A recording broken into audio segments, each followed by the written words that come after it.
Shalom, selamat datang di Berkat Rohani hari ini bersama saya Yon Banu dan juga Bapak Agustinus Banu. Di sini hari ini kita mau sedikit membaca atau belajar dari firman Tuhan dalam kitab Amsal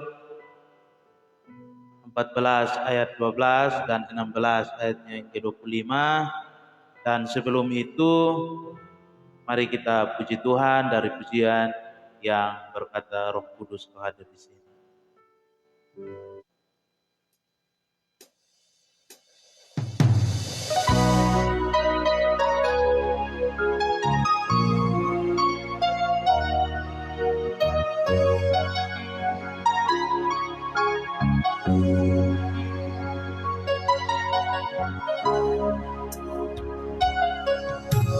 Roh Kudus, Kau hadir di sini. Roh Kudus, ku mengasihimu. Kau lembut, kau manis, kaulah penghiburku, penolongku, diutus Bapakku. Ulangi sekali lagi, Roh Kudus kau hadir di sini. Roh Kudus, Kau hadir di sini. Roh Kudus, ku mengasihimu. Kau lembut, kau manis, kaulah penghiburku, penolongku, diutus Bapakku. Ku buka hati untuk Roh-Mu Tuhan. Ku buka hati menyembah-Mu Yesus. Jamahlah kami, penuhi kami dengan kuasa Allah Maha Tinggi. Oh, haleluya.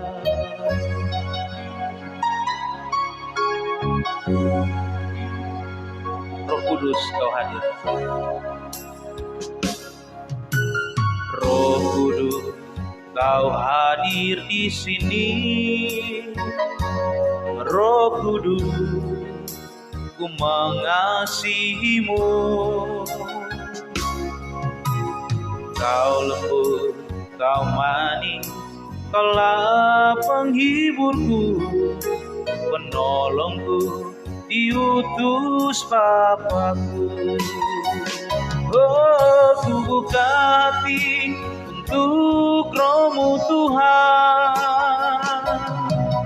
Ku buka hati menyembah-Mu Yesus. Jamahlah kami, penuhi kami dengan kuasa Allah Maha Tinggi. Oh, mari kita membuka hati, ku buka hati untuk Roh-Mu Tuhan. Glory, ku buka hati menyembah-Mu Yesus. Jamahlah kami, penuhi kami dengan kuasa Allah Maha Tinggi. Oh, jamahlah kami, penuhi kami dengan kuasa Allah Maha Tinggi. Dengan kuasa Allah Maha Tinggi.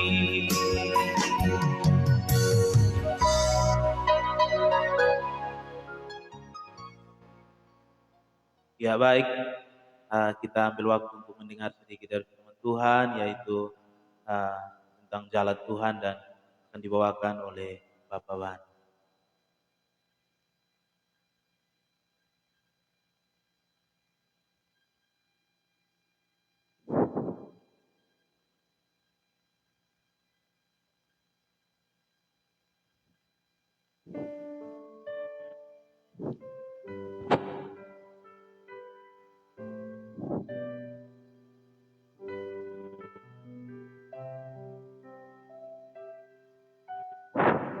Baik, Shalom. Kita kembali bertemu dengan kami, saya Bapak Agustinus Banu dengan anak kekasih saya, anak rohani anak John Banu, dan kami mau kembali untuk bertemu dalam pemberitaan kebenaran Tuhan lewat firman Tuhan. Dan satu ayat saja yang kita mau renungkan siang hari ini, yaitu menyangkut dengan kitab Salomo, yaitu Amsal pasal 14 ayat yang ke-12. Dan sebenarnya saya mempersilahkan anak John untuk membaca, tetapi karena mic kita terbatas, maka saya sendiri yang akan membacakan bagi kita. Amsal 14 ayat yang ke-12 dikatakan bahwa ada jalan yang disangka orang lurus, tetapi ujungnya menuju maut. Kita lihat lagi Amsal 16 ayat 25. Amsal 16 ayat 25, dia bilang begini. Ada jalan yang disangka lurus, tetapi ujungnya menuju maut. Nah, ini kalau kita melihat Bapak Mama Saudara sekalian yang dikasihi Tuhan, Salomo menulis ini karena hidup manusia di bawah kolong langit ini sepertinya banyak jalan yang kita lalui. Banyak jalan yang kita lalui, tetapi kita tidak tahu bahwa jalan itu menuju kepada hidup atau kepada mati. Tentu kita tidak tahu. Maka seperti tadi Amsal 14 ayat 12 bahwa jalan yang disangka orang lurus tetapi ujungnya menuju maut. Nah, apa itu jalan? Ya. Nah, kalau kita berbicara tentang jalan Bapak Mama Saudara sekalian yang dikasihi Tuhan, menurut pemahaman saya jalan itu ya sepertinya perkataan kita, pikiran kita, perkataan kita dan perbuatan kita. Itu jalan yang mana tiap hari di dalam pikiran kita, perkataan kita dan perbuatan kita. Itu saya menurut pemahaman saya. Mengapa sehingga saya katakan demikian? Karena tiap hari yang kita buat ini. Nah, seperti jalan, karena menurut saya juga, pemahaman saya, hidup manusia ini sepertinya satu jalan yang kita lalui untuk menuju kepada dua tempat. Pasti Bapak Mama tanya, kira-kira dua tempat itu tempat apa? Pasti bertanya, kira-kira dua tempat itu tempat apa? Menurut saya tempat hidup dan tempat mati. Ya, dalam arti pemahaman atau kepercayaan kita orang Kristen, tempat surga dan tempat neraka. Hanya dua tempat saja. Dan mau tidak mau manusia itu harus berjalan dan sampai tempat tujuan, yaitu. Nah, sepertinya tadi saya katakan jalan mau menuju ke dua tempat. Nah, mengapa sehingga saya bilang jalan ini pikiran kita, perkataan dan perbuatan kita. Ya, setiap hari yang kita berpikir, lalu kita ungkapkan lewat kata-kata, dan lewat kata-kata juga kita bisa membuat dalam suatu tindakan atau perbuatan kita. Ya, tetapi kita tidak sadar bahwa jalan itu mau menuju ke mana. Nah, mari kita baca satu ayat firman Tuhan di dalam Mazmur 1 ayat yang pertama. Mazmur 1 ayat yang pertama, dia bilang begini, kalau perikop sendiri jalan orang benar dan jalan orang fasik. Berbahagialah orang yang tidak berjalan menurut nasihat orang fasik. yang tidak berdiri di jalan orang berdosa, dan yang tidak duduk dalam kumpulan pencemooh. Ini saya hanya copy situ. Nah, berarti kita hidup manusia ini ada 3 hal di sini, Bapak Mama, saudara sekalian. Yang pertama, tidak berjalan menurut nasihat orang fasik. Maksud nasihat orang fasik. Lalu di sini juga ada kata duduk.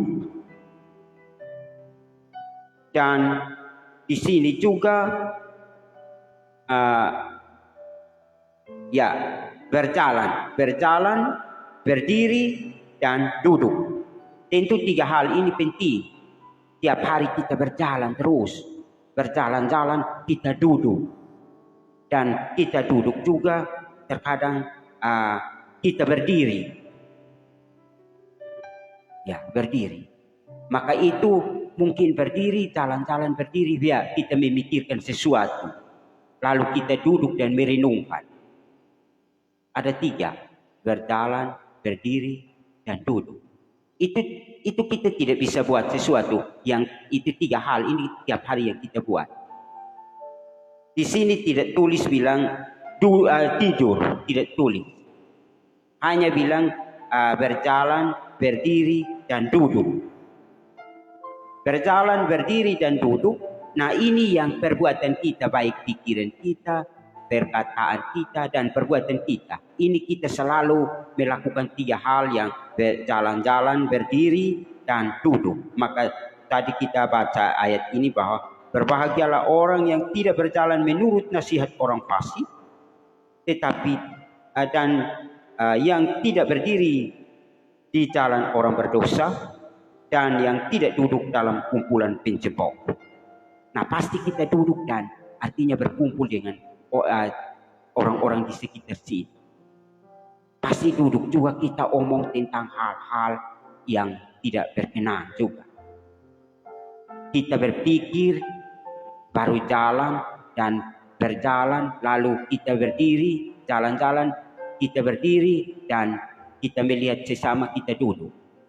Tetapi ingat bahwa seperti yang tadi saya katakan bahwa berjalan, berdiri, dan duduk termasuk duduk dengan kumpulan orang-orang yang tidak mengenal Allah. Pencemooh di sini orang-orang yang tidak mengenal Allah. Pasti kita berbicara tentang hal-hal yang tidak sesuai. Nah, kalau kita sambung ayat yang kedua dari Mazmur 1 ayat yang kedua, tetapi yang kesukaannya ialah Taurat Tuhan, yang merenungkan Taurat itu siang dan malam. Itu jalan Tuhan. Maka seperti yang tadi kami beri judul bahwa jalan Tuhan. Jalan Tuhan itu yang terutama. Kalau kita tidak ikut jalan Tuhan, hanya ikut jalan sendiri, maka itu jalan itu akan menuju kepada maut atau kebinasaan, sampai kepada kebinasaan. Jadi maka itu Bapak Mama Saudara sekalian, tentu saja kita hidup di dalam dunia ini. Kita hidup di dalam banyak keinginan sekali. Pertama-tama kita berpikir, baru kita misalnya saya berikan contoh. Kita duduk berkumpul dengan orang-orang atau teman-teman kita. Bagi orang yang minum mabuk, pertama-tama dia pikir habis, dia bilang, coba kita ambil 1 botol dulu. Ambil 1 botol, lalu mereka minum. Artinya berpikir, lalu praktikkan di dalam kehidupannya. Nah, kira-kira mereka buat itu, mereka anggap itu jalan lurus. Seperti yang tadi kita baca Amsal itu. Amsal 14:12. Mereka sangka bahwa itu jalan lurus. Tetapi ingat bahwa yang menjadi cermin bagi kita, jalan itu hanya ada di dalam firman Tuhan. Maka ada, misalnya saya berikan contoh yang tadi itu, orang yang minum mabuk. Dia tidak sadar bahwa ayat-ayat yang melanggar, dia minum itu melanggar ayat-ayat firman Tuhan. Efesus 5 ayat 17, Yesaya 5 ayat 11-12, Bilangan 6 ayat 1 dan ayat yang kedua, ketiga, dan Amsal 20 ayat yang pertama. Masih banyak ayat lagi yang tentang larang itu. Tetapi orang itu tiap hari hanya buat itu terus. Dia sangka itu jalan lurus. Ya. Nah, contoh yang seperti tadi saya berikan contoh bahwa orang itu minum mabuk. Nah, saya sebutkan tadi ayat. Jangan sampai saya bilang hanya sebutkan tapi tidak membacanya. Mari kita baca. Efesus 5 ayat 18. Dan janganlah kamu mabuk oleh anggur, karena anggur menimbulkan hawa nafsu, tetapi hendaklah kamu penuh dengan roh. Ini ayat melarang, jangan. Coba tadi bilang harus minum ya, tetapi ini ayat bilang jangan. Janganlah kamu. Ya. Lalu Yesaya 5 ayat 11. Saya baca ayat supaya kita tahu.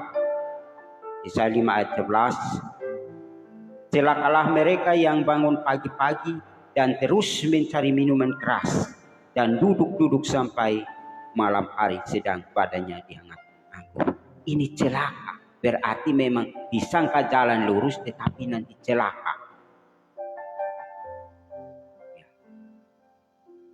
Maka itu yang tadi saya katakan bahwa jalan yang menuju dua tempat. Kalau bukan di sorga, di neraka. Nah, kalau jalan itu enak rasanya tetapi ujungnya akan menuju ke neraka. Seperti tadi ini celaka. Tapi orang-orang yang sekarang orang Kristen juga pagi-pagi tidak tinggal diam. Hari-hari hanya jalan mencari minuman keras. Menghangatkan tubuhnya. Ini ayat sudah jelas. Celakalah mereka yang bangun pagi-pagi dan terus mencari minuman keras dan duduk-duduk sampai malam hari sedang badannya dihangatkan.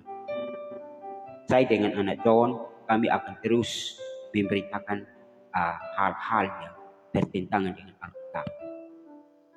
Orang-orang yang berbuat di dalam dunia, termasuk orang Kristen yang tiap hari Minggu dia pergi ke gereja tapi keluar dia buat hal yang tidak berkenan. Dia hanya baca Alkitab lewat-lewat tapi tidak mengerti apa-apa. Tidak ada pengertian yang benar tentang firman Tuhan. Maka dia buat hal-hal yang tidak benar. Ya. Terkadang dia juga pergi ke gereja, dia minum mabok. Tetapi ingat bahwa kita pergi ke gereja, kita juga salah satu mempersembahkan tubuh kita. Ya. Maka persembahan tubuh itu, persembahan itu yang benar. Bilangan, tadi saya sebut bilangan ya. Bilangan 6 ayat 2 dan ayat 3. Ya belum begini. Bilangan 6 ayat 2 dan ayat yang ketiga. Berbicaralah kepada orang Israel dan katakanlah kepada mereka, apabila seseorang laki-laki atau perempuan mengucapkan nasar khusus, yakni nasar orang Nasir, untuk mengkhususkan dirinya bagi Tuhan. Ayat 3, maka haruslah ia menjauhkan dirinya dari anggur dan minuman yang memabukkan. Jangan meminum cuka anggur atau cuka minuman yang memabukkan. Dan jangan meminum sesuatu minuman yang dibuat dari anggur, buah anggur, dan jangan memakan buah anggur, baik yang segar maupun yang kering. Ini bilang jangan, menjauhkan diri. Nah, ini ayat-ayat memang jelas tentang minuman keras, anggur yang memabukkan. Tetapi seperti yang tadi saya katakan, dia orang Kristen. Tapi kok dia masih pergi dan bisa menjamah itu. Pergi di gereja dia bisa minum. Bahkan juga ada orang-orang yang bisa menyampaikan firman Tuhan. Saya ketemukan ada orang, ya saya tidak sebut nama. Tapi dia bilang kalau dia berkhotbah tidak bisa. Kecuali dia harus minum ame sedikit, baru dia bisa berkhotbah. Ini saya berpikir Bapak Mama itu sesat. Pertanyaan yang waktu dia berkhotbah itu dari roh yang menguasai dia atau dari anggurnya. Karena dia minta kekuatan dari anggur itu. Padahal di sini Karena ingat bahwa memberitakan firman itu salah satu mempersembahkan. Persembahan. Ya, jangan hanya bilang persembahan itu hanya uang. Jadi orang bilang persembahan itu uang. Tapi ingat bahwa persembahan tubuh itu lebih penting. Di dalam Roma 12 ayat pertama. Persembahan yang benar dan ibadah yang sejati persembahkan tubuh, bukan persembahkan uang. Jadi maka itu Bapak Mama Saudara sekalian, ini ada 3 firman Tuhan. Lalu juga kalau orang mabuk ini juga dia buat hal-hal yang tidak berkenan. Misalnya Amsal 20 ayat yang pertama. Ya. Anggur adalah pencemooh, minuman keras adalah peribut, tidaklah bijak orang yang berhuyung-huyung karenanya. Anggur. Tadi bilang dia tidak duduk dalam kumpulan pencemooh. Nah di sini Amsal katakan bahwa anggur adalah pencemooh, minuman keras adalah peribut, tidak bijak orang yang berduyung-duyung karenanya. Ingat hal ini.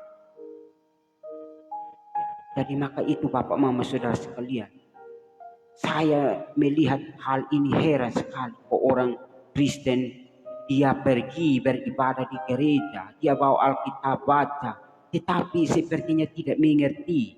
Dan dia keluar kalau kumpulan di mana ya dia hanya buat-buat hal itu. Minuman sampai mabok dan tidak tahu diri. Itu dia anggap jalan yang lurus. Tetapi ingat bahwa jalan itu menuju kemana. Ada yang bilang begini, Bapak itu karena di dalam firman juga Paulus bilang minum anggur sedih karena mengingat tubuhmu lemah.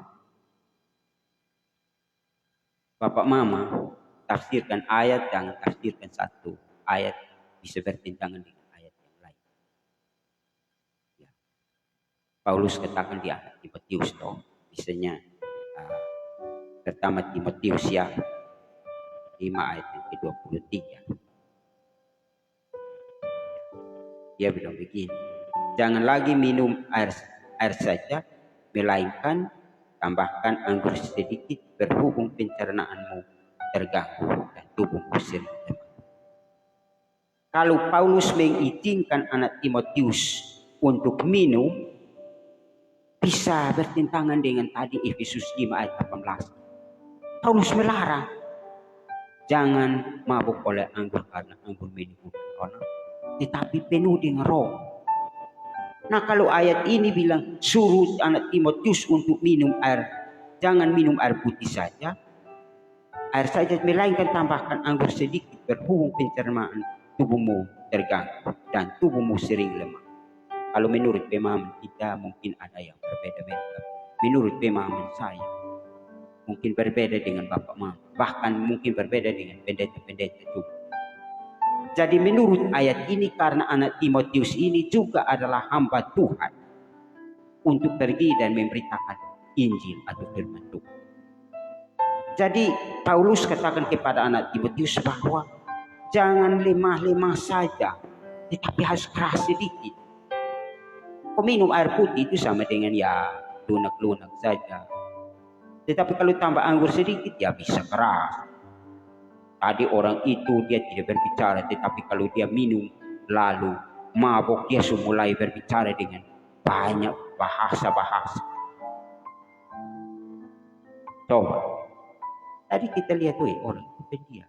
Tetapi kalau dia minum ame 1 gelas, dia sudah mulai berbicara. Maka kalau orang yang menyampaikan firman Tuhan bilang dia harus minum ame sedikit dan baru bisa berkhotbah, itu namanya orang itu nabi palsu. Orang itu sesat. Pengajaran yang benar harus dari Roh Kudus. Ya, Roh Kudus dan semua firman yang tertulis ada di dalam Alkitab ini, maka kita harus berbicara sesuai dengan firman Tuhan. Jangan di luar dari firman Tuhan. Kalau berbicara sesuai dengan firman Tuhan, karena firman di dalam Kedua Timotius 3 ayat 16. Segala yang tulisan yang diilhamkan Allah memang bermanfaat. Yang pertama untuk mengajar. Mengajar juga pakai firman Tuhan, jangan pakai yang lain-lain. Menyatakan kesalahan orang pakai firman Tuhan. Memperbaiki kelakuan juga pakai firman Tuhan. Kalau kita periksa kita punya hidup ini juga harus firman Tuhan. Dan mendidik orang dalam kebenaran juga harus firman Tuhan. Ya. Jadi maka itu Bapak Mama Saudara sekalian, masih banyak sekali ayat yang saya hadirkan untuk bisa minum mabuk. Yang minum mabuk. Ya. Maka itu Yesus juga memang katakan bahwa memang yang masuk melalui mulut turun ke dalam perut dan keluar tidak membuat orang lain. Tetapi yang keluar itu, keluar dari mulut, itu dari hati. Nah, tadinya dia minum baik.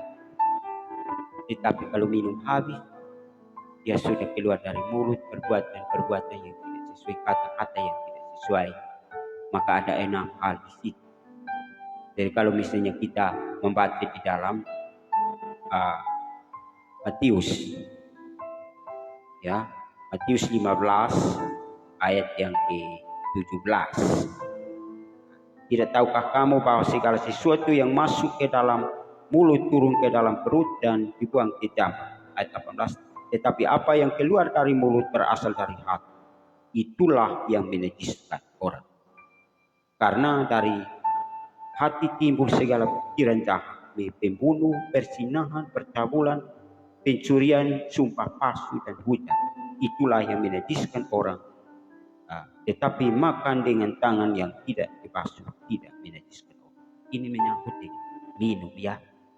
Memang minum tidak bagus, artinya minum tidak membuat orang najis. Tetapi mabuknya ya membuat orang najis. Tapi ada yang bilang begini, saya minum habis saya tidur. Saya tidak omong-omong, tapi aneh sekali karena seperti yang tadi saya katakan. Dia minum habis, dia tadinya orang pendiam, tetapi dia minum habis, dia sudah mulai.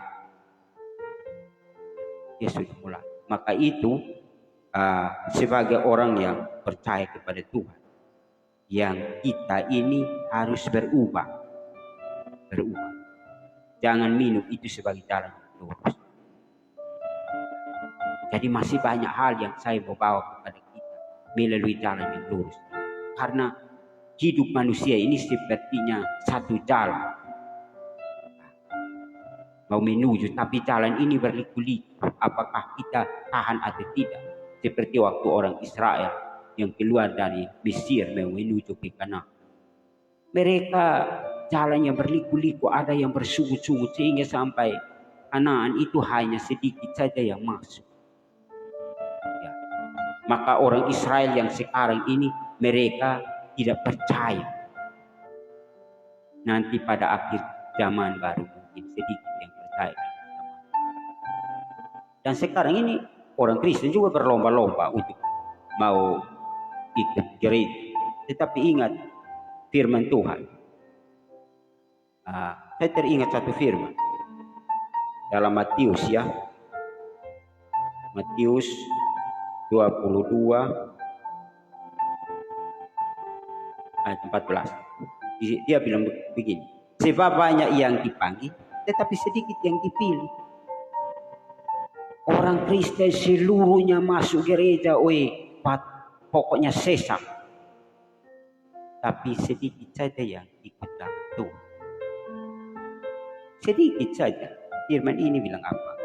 Sebab banyak yang dipanggil. Dipanggil itu lonceng gereja, tain. Pergi di sana. Tapi keluar ada yang waspada dirinya.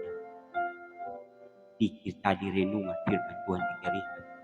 Teman, dia ikut dan dia waspada. Dia bertobat. Tapi orang lain dia mikir. Maka itu yang terkadang saya pimpin. Ibarat saya baca Alkitab itu harus direnungkan baik-baik. Jangan hanya baca lewat. Ya, Tapi harus renungkan juga harus banyak firman Tuhan yang kita pikirkan di dalam Alkitab. Maka itu yang biasa saya omong ini pakai ayat ini supaya ayat ini supaya jangan bertentangan dengan ayat yang lain. Karena kita percaya Kejadian sampai Wahyu ini adalah firman Tuhan. Tidak mungkin Allah bercabut. Ya. Jadi maka itu Bapak Mama Saudara sekalian yang dikasihi oleh Tuhan kita Yesus Kristus, firman Tuhan dilatih kepada kita. Kita harus teliti jalan kita, karena jalan ini akan sampai tepat tujuan. Jalan-jalan pasti mati toh. Nah, mati itu menuju ke mana? Hanya firman Tuhan katakan bahwanya menuju ke tempat. Kalau bukan di sorga, ke neraka. Kalau bukan di neraka, ke sorga. Tergantung orang percaya tidak. Orang itu dia ikut jalan Tuhan. Nah, jalan Tuhan apa? Jalan Tuhan itu firman Tuhan. Karena Yesus mengklaim diri secara eksplisit di dalam Yohanes 14 ayat 6, dia bilang, akulah jalan dan kebenaran. Tidak ada seorang pun yang datang kepada Bapa. Akulah jalan. Jalan itu firman Tuhan. Yesus firman yang hidup. Alkitab firman yang tertulis. Maka kalau siapa mau berubah, silahkan baca firman Tuhan. Yesus sekarang kemanusiaan duduk di sebelah kanan Allah Bapa di sorga. Tetapi keilahiannya di mana-mana. Dan Alkitab ini adalah firman tertulis untuk kita boleh belajar. Maka itu kita harus banyak belajar firman Tuhan, baca Alkitab tiap hari. Ya, supaya bisa tambah iman percaya kita. Karena di dalam Roma 10 ayat 17 bahwa iman bertumbuh dari pembacaan firman Tuhan. Dan firman akan firman Kristus. Ya. Lalu misalnya kedua Timotius 3 ayat 10. Iman bertumbuh dari pembacaan firman Tuhan. Jadi maka itu Bapak Mama Saudara sekalian yang dikasihi oleh Tuhan kita Yesus Kristus. Kita harus renungkan jalan-jalan. Zaman-zaman sekarang ini menurut saya Bapak jangan terang. Karena banyak hal yang keluar. Jadi ini tinggal Yesus mau datang. Silakan mau berbuat jahat, silakan. Karena Tuhan juga katakan misalnya Yesus di dalam Wahyu pasal 22 ayat 11-12. Bilang siapa yang berbuat jahat silakan berbuat. Siapa yang cemar silakan cemar. Siapa yang buat baik silakan berbuat baik. Dan aku datang segera untuk membalas kepada setiap orang seturut berbuat. Itu ayat 12. Silakan berbuat. Maka lewat pemberitaan kami siang hari ini saya dengan John ini bermanfaat. Kita harus periksa jalan kita. Apakah setiap hari perkataan kita, pikiran kita, perbuatan kita sesuai atau tidak. Ya. Jangan sampai kita hanya kita baca lewat. Harus minta tuntunan Tuhan membuka iman percaya kita, membuka hati kita. Kalau hati kita tertutup seperti seluruh. Karena orang Israel mereka giat untuk Tuhan, tetapi tidak tahu kebenaran itu. Mereka mengejarnya dengan bilang perbuatan yang baik seturut dengan hukum Taurat, tetapi mereka tidak sampai hukum itu. Pada apa? Mereka mengejarnya dengan perbuatan, tetapi orang yang diselamatkan mengejarnya dengan iman. Misalnya di dalam Roma 9 ayat yang ketiga, Roma 9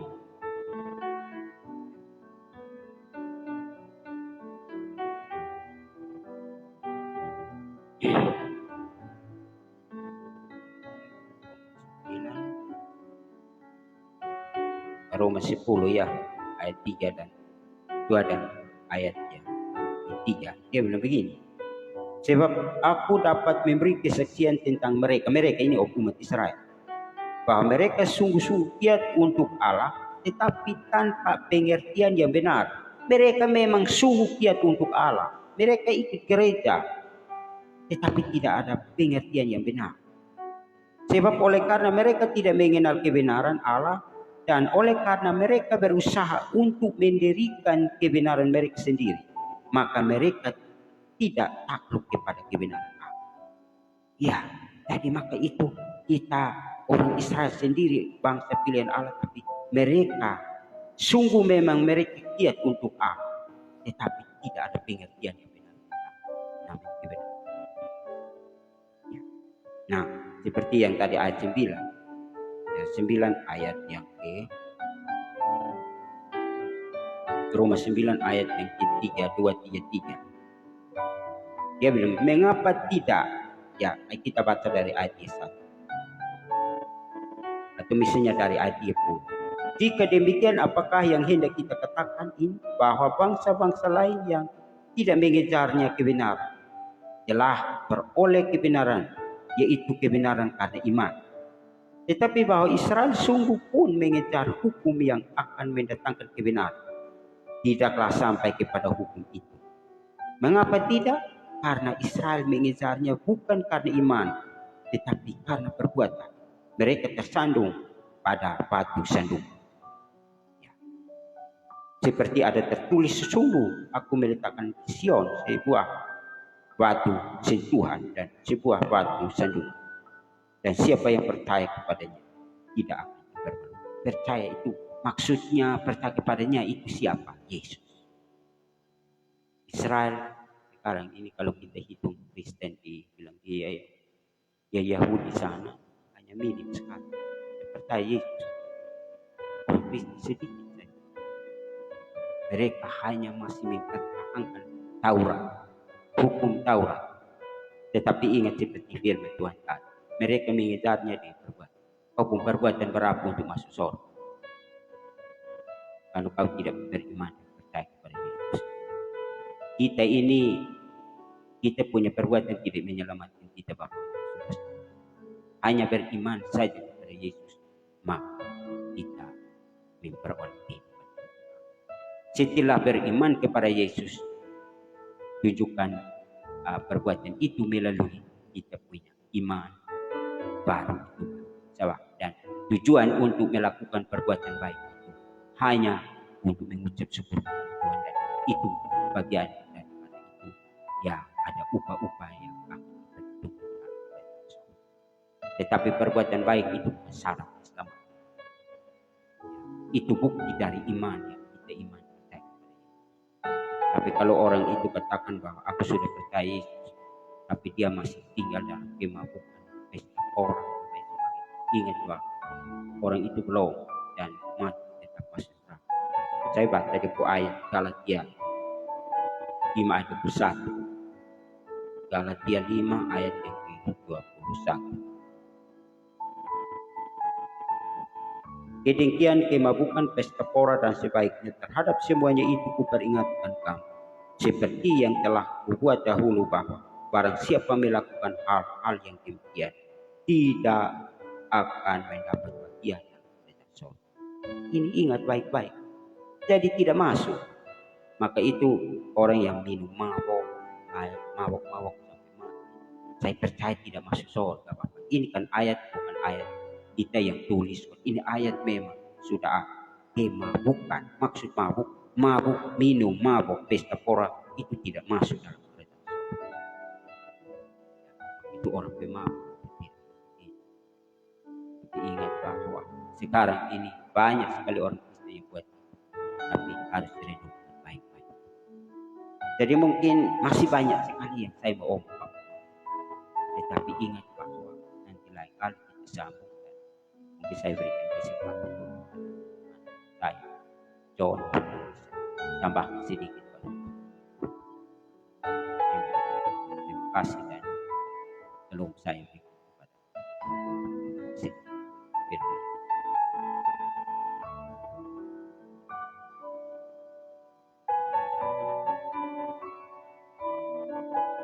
Baik, shalom.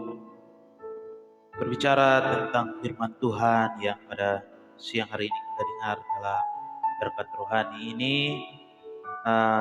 tentang jalan Tuhan atau tentang ketetapannya Tuhan bagi kita. Dan kita percaya bahwa jalan Tuhan itu tidak sama dengan jalannya kita. Seperti firman berkata bahwa jalanku bukanlah jalanmu dan rancanganmu bukanlah rancanganmu. Jadi kita boleh memikir-mikirkan jalan kita atau jalan kehidupan kita, tetapi Tuhanlah yang menentukan segala sesuatu bagi kita. Seperti di dalam Yesaya 55, Yesaya 55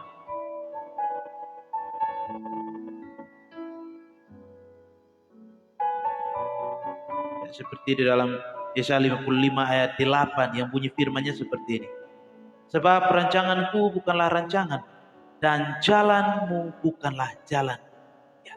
Jadi jalan kita bukanlah jalannya Tuhan. Jadi berbicara tentang jalan, tentu saja jalan kita berbeda dengan jalannya Tuhan. Jadi kalau hari ini saudara-saudara mendapat tantangan, cobaan, mendapat berkat yang luar biasa dari Tuhan, itu adalah pemberian Tuhan. Dan itu jalan yang ditunjukkan oleh Tuhan. Tentu saja jalan itu adalah seperti tadi Bapak Nu bilang bahwa duduk berdiri dan jalannya kita. Ya, kita berjalan, itu kita sedang menikmati perjalanan hidup kita. Antara saya dan saudara. Jadi kita sedang menikmati perjalanan hidup kita. Tentu saja jalan kita berbeda-beda. Yang Tuhan rancangkan bagi kita orang-orang percaya tidak pernah sama. Pasti berbeda-beda. Ada yang berjalan dengan kesedihan, ada berjalan dengan suka duka, ada berjalan dengan suka. Jadi berbeda-beda. Saya sedikit bercerita tentang kehidupan saya seperti saat ini saya alami bahwa saya sedang menderita. Jadi inilah jalan yang Tuhan sudah taruh bagi saya. Dan kita ingat bahwa Tuhan sudah mengenal kita dari dalam kandungan ibu. Tuhan sudah mengenal kita semua, saya dan saudara. Tuhan sudah mengetahui jalan kehidupan kita seperti apa. Itu yang dinamakan jalan Tuhan. Tuhan sudah mengetahui kehidupan besoknya kita itu seperti apa. Apakah kita masih hidup atau kita sudah mati. Apakah kita sehat atau kita jatuh sakit. Apakah kita susah atau kita senang. Tuhan sudah menetapkan jalan-jalan kita. Untuk itu, jangan kita mengambil keputusan untuk menentukan sendiri jalan hidup kita. Tapi mari kita tanya Tuhan, apakah jalan yang akan saya tempuh besok atau lusa atau hari depan ini kira-kira Tuhan menghendaki atau tidak? Kira-kira ini sesuai dengan jalannya Tuhan atau tidak? Jadi kita perlu untuk bertanya dulu kepada Tuhan, bukan mengambil kesimpulan di dalam diri kita. Seperti dalam firman Yakobus bahwa kita harus menyampaikan perencanaan kita. Apakah kita mau berbuat ini atau itu? Apakah sesuai dengan Tuhan berkehendak atau berkenan atau tidak? Dan juga sedikit saya bercerita seperti yang firman di Amsal 14 ayat yang ke-12 bahwa ada jalan yang disangka jalan lurus ternyata ujungnya menuju maut. Dan itu yang saya rasakan. Itu yang saya alami di dalam diri saya. Saya berpikir bahwa saya sudah pergi ke gereja, saya berpikir bahwa saya sudah melayani Tuhan, saya berpikir bahwa saya sudah menghadiri ibadat-ibadat, tetapi saya masih hidup di dalam dunia kemabukan, pesta pora, hal-hal yang duniawi. Saya masih hidup. Saya pikir itu adalah jalan yang lurus, jalan yang baik-baik saja. Ternyata itu jalan menuju maut. Seperti yang tadi kita dengar dari Bapak bahwa menyinggung tentang kemabukan, berbicara tentang kemabukan. Dan itu yang saya alami, saudara. Itu yang saya lakukan selama dalam hidup saya. Waktu yang lalu saya memakai waktu-waktu untuk mabuk, untuk melakukan hal-hal yang tidak baik. Seperti firman Tuhan bilang bahwa di saat kita mabuk itu, kita pun pikiran itu lari kepada kejahatan, iri hati. Kita pun pikiran itu lari kepada dengki. Kita pun pikiran lari kepada pembunuhan, kejahatan-kejahatan duniawi. Dan itu yang saya alami, saudara. Jadi firman Tuhan mau mengingatkan kepada kita bahwa kita harus hidup di jalannya Tuhan. Kita harus hidup menurut apa yang ditetapkan oleh Tuhan. Bagaimana kita mau hidup dengan hidup hidup di jalannya Tuhan? Tentu saja kita tidak bisa uh, mengambil pengetahuan dari diri kita sendiri, tetapi kita harus belajar firman Tuhan. Kita mendengar suara Tuhan melalui firman. Di situ kita akan dituntun untuk berjalan seturut dengan jalannya Tuhan. Jadi mari kita jangan bosan-bosan untuk belajar firman Tuhan. Jangan bosan-bosan mendengar orang memberitakan tentang firman Tuhan. Sebab itu adalah terang bagi kita. Pelita bagi kita. Firman Tuhan itu pelita dan terang bagi kehidupan kita, saudara.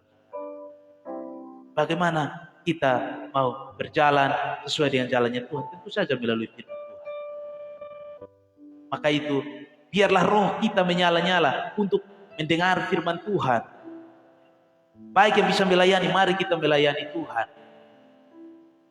Mari kita melayani Tuhan. Sebab seperti yang saya alami bahwa saya berpikir bahwa saya melakukan hal ini atau hal itu sudah berjalan dengan jalannya Tuhan, sudah sesuai dengan kehendak Tuhan. Ternyata itu salah, saudara-saudara. Jadi jalan yang kita ambil dari diri kita itu tidak sesuai dengan jalannya Tuhan. Sebab Tuhan memiliki rancangan yang berbeda-beda dalam hidup kita. Tentu saja apa yang kita mau pasti Tuhan tidak mengindahkan itu, sebab Tuhan memiliki rancangan yang tidak seperti apa yang kita ingin. Jadi Bapak Mama saudara-saudara dikasihi dalam Tuhan kita Yesus Kristus, tentu saja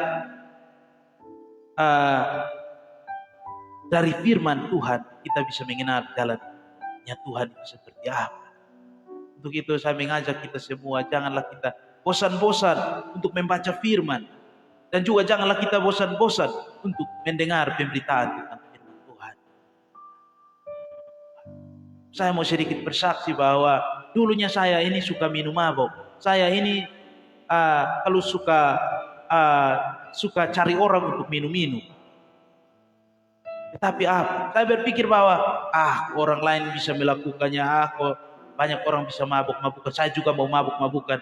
Saya pikir itu jalan yang lurus, itu jalan yang baik, yang tidak bertentangan dengan Tuhan. Ternyata itu bertentangan dengan Tuhan. Setelah saya tahu kebenaran, setelah saya tahu apa yang saya alami ini salah, saya mulai belajar bahwa ternyata apa yang saya pikirkan baik itu tidak berkenan bagi Tuhan.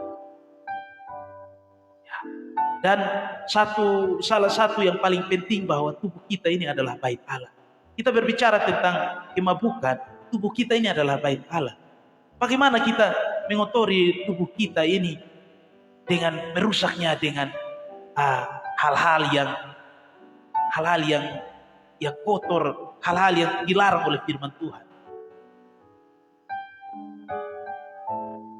Ya, mari kita baca dari pertama Korintus 3 ayat 16. Tidak tahukah kamu bahwa kamu adalah bait Allah? Kamu itu siapa? Kita semua yang dinamakan manusia. Dan bahwa roh Allah diam di dalam kamu. Ayat yang ke-17, jika ada orang yang membinasakan bait Allah, maka Allah akan membinasakan dia. Sebab bait Allah adalah kudus, dan bait Allah itu ialah kamu. Ya. Bait Allah itu ialah kamu. Kita semua ini adalah baitnya Allah.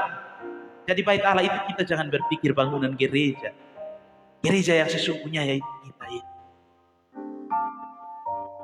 Jadi bagaimana Roh Kudus mau diam di dalam kita kalau saudara dan saya sendiri masih mengonsumsi alkohol, masih mengonsumsi hal-hal yang dilarang oleh Roh Kudus, masih mengonsumsi hal-hal yang ditolak oleh Roh Kudus. Dan memang itu yang selama ini saya buat, itu yang selama ini saya lakukan. Ya, yang berikutnya juga ada di dalam pertama Korintus 6 ayat 19 dan yang ke-20.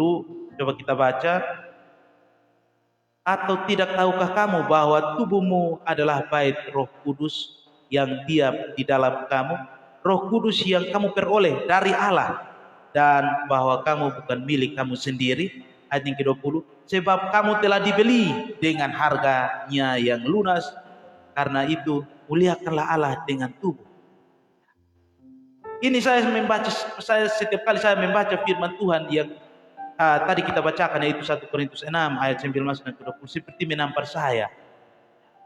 Seperti ini adalah sesuatu yang Tuhan mau bilang bahwa kamu itu berharga. Kamu itu luar biasa ya untuk Tuhan. Jadi kita ini sangat berharga, kita ini harta miliknya Tuhan. Sehingga Tuhan begitu luar biasa dan turun menjadi sama seperti manusia dan menebus kita. Sebab kita ini adalah milik Tuhan. Kita ini berharga di mata Tuhan. Saudara dan saya, kita semua ini Tuhan sangat sayang kita. Tetapi yang buat kita tidak merasakan kasih Tuhan, atau yang buat kita merasa Tuhan itu jauh, hanyalah perbuatan kita. Perbuatan saudara dan saya. Kita yang masih hidup di dalam hal-hal yang kotor seperti yang tadi kita singgung tentang kemabukan. Kita masih hidup di hal itu. Sehingga apa? Sehingga Roh Kudus itu sendiri bagaimana mau berkarya di dalam tubuh kita yang kita kotori itu. Tetapi Tuhan sendiri, Tuhan sudah membentuk kita, dan kita tahu Tuhan sudah membentuk kita di dalam kandungan ibu kita. Tuhan sudah mengenal kita lebih dahulu. Dan Tuhan sudah menaruh roh yang hidup di dalam diri kita. Tetapi kita sendiri, kita masih mengotori diri. Saya mau bilang saudara-saudara bahwa saya ini, kadang saya membenarkan diri saya. Tuhan, saya sudah puji Tuhan, saya sudah ke gereja. Tuhan, kenapa saya sakit? Kok saya sudah ke gereja, saya sudah memuji Tuhan, saya sudah melayani Tuhan. Kok saya sakit, kok saya menderita? Seperti firman ini berkata, bahwa kita ini berharga di mata Tuhan. Sehingga Tuhan melihat kita berjalan salah. Saya dulu mabuk-mabukan, suka mabuk-mabukan. Dan itu salah di mata Tuhan. Sehingga Tuhan mengizinkan tantangan atau cobaan. Untuk menegur saya, menyadarkan saya, seperti firman ini berkata. Ya, saya yang dahulunya suka baca firman, tetapi saya pikir bahwa firman ini cukup bacaan saja. Tidak perlu saya hidupkan di dalam diri saya. Dan ternyata saudara-saudara, apa yang Tuhan mau bilang kepada kita, bahwa apa yang Tuhan katakan itu yang perlu kita lakukan, itu yang perlu kita turuti. Kalau aturannya seperti apa, itu yang harus kita ikuti. Kalau kita sudah beriman pada Tuhan, kita sudah rajin ke gereja, kita sudah rajin ke ibadat rumah tangga, kita sudah rajin ke berbagai persekutuan atau ibadat-ibadat, perkumpulan-perkumpulan orang yang benar, adalah kita hidup. Jangan kita hanya berkata saya percaya Yesus, tetapi kita punya hidup masih hidup di dalam kemabukan, kita masih hidup di dalam hal-hal yang kotor, hal-hal yang bersifat daging yang bertentangan dengan roh. Marilah kita hidup menyenangkan hati Tuhan. Pakai waktu yang sisa untuk menyenangkan hati Tuhan. Kalau saudara bukan sebagai seorang pelayan Tuhan yang dikatakan seperti pendeta, seperti penetua, atau seperti hamba Tuhan yang luar biasa, saudara di tempat kerja saja, saudara melakukan hal-hal yang berkenan dengan firman Tuhan, itu saudara sudah lakukannya untuk Tuhan. Itu saudara sudah melayani Tuhan. Jadi saya mau mengajak kepada kita saudara-saudara, mari kita mengerti jalannya Tuhan. Mari kita pahami apa yang Tuhan mau dari kita. Seperti di dalam kehidupan kita belum paham apakah ini benar atau tidak. Mari kita belajar dari firman Tuhan. Sebab di dalam firman ada rahasia-rahasia, ada jalan-jalan, ada perkataan-perkataan Tuhan yang perlu kita ikuti, yang perlu kita taruh di dalam diri kita. Agar kita tidak berjalan seperti orang yang buta, tetapi kita berjalan seperti orang yang hidup di dalam terang. Untuk itu mungkin banyak sekali hal-hal yang perlu kita ceritakan, tetapi mungkin di waktu yang akan datang kita masih memiliki banyak kesempatan sekali bercerita firman Tuhan, atau tentang pengalaman-pengalaman, atau tentang hal-hal yang perlu kita sadari di dalam hidup kita. Sebab kalau kita tidak sadar saat ini, kapan lagi kita mau sadar? Sedangkan kita tidak tahu kapan datangnya malam atau kapan datangnya kematian itu. Untuk itu mari kita sadari apa yang dikatakan oleh firman Tuhan. Terlebih tubuh kita ini, kita harus jaga baik-baik tubuh kita ini. Kita harus jaga baik-baik Allah. Sebab ini yang Tuhan berikan bagi kita. untuk kita jaga, untuk kita pelihara. Kalau saudara dan saya tidak makan, pasti tentu kita mati. Tetapi ada kesadaran antara saudara dan saya, kalau lapar kita pasti makan. Itu salah satu bentuk untuk kita menjaga bait suci atau tubuh yang Tuhan berikan bagi kita. Itu secara sederhana. Tetapi lebih dalam lagi, kita tentu saja tidak boleh mengotori tubuh ini dengan hal-hal yang kotor, hal-hal yang najis, hal-hal yang Tuhan tidak berkenan. Kita belajar untuk mendekatkan diri dengan Tuhan. Ambil waktu di sela-sela kesibukan kita, di sela-sela perjalanan hidup kita, 1 hari lamanya. Saudara dan saya ambil waktu 30 menit atau 1 jam untuk menghadap Tuhan, menyembah Tuhan, belajar tentang firman. Kalau bisa memberitakan, beritakanlah kepada sesama kita. Mungkin sekian dari kami. Kita tutup berkat rohani pada hari ini dengan pujian yang berkata, hidup ini adalah kesempatan.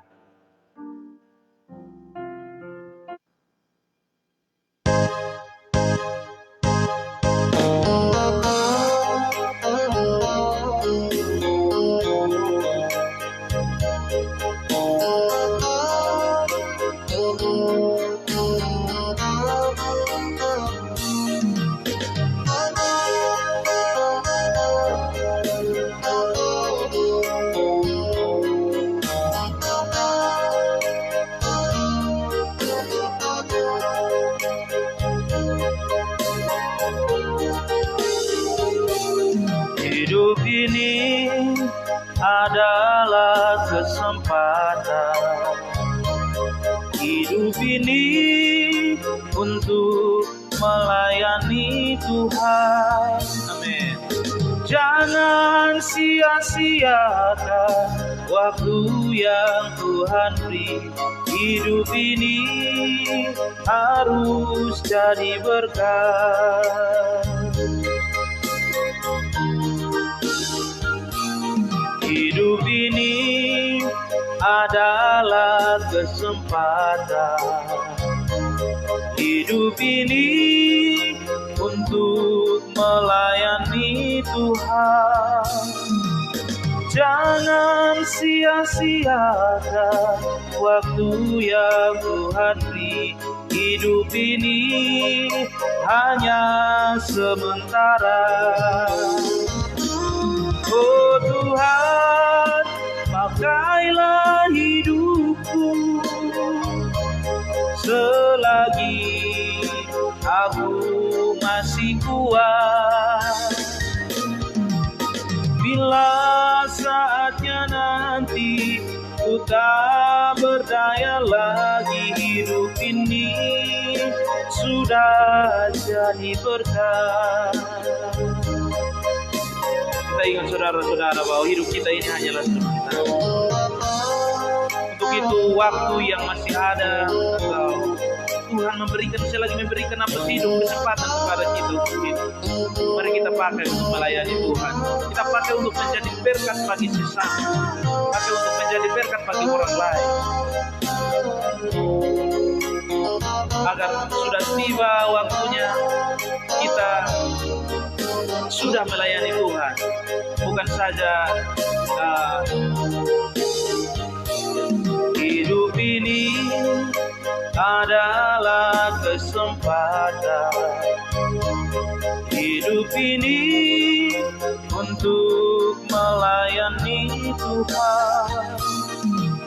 Jangan sia-siakan waktu yang Tuhan beri. Hidup ini harus jadi berkat. Oh Tuhan, pakailah hidupku selagi kita masih kuat. Bila saatnya nanti ku tak berdaya lagi, hidup ini sudah jadi berkat. Oh Tuhan, pakailah lagi, aku masih kuat. Bila saatnya nanti ku tak berdaya lagi, hidup ini sudah jadi berkat. Oh, bila saatnya nanti ku tak berdaya lagi, hidup ini sudah jadi berkat. Hidup ini sudah jadi berkat. Baik, sekian berkat rohani untuk kita pada hari ini. Dan shalom.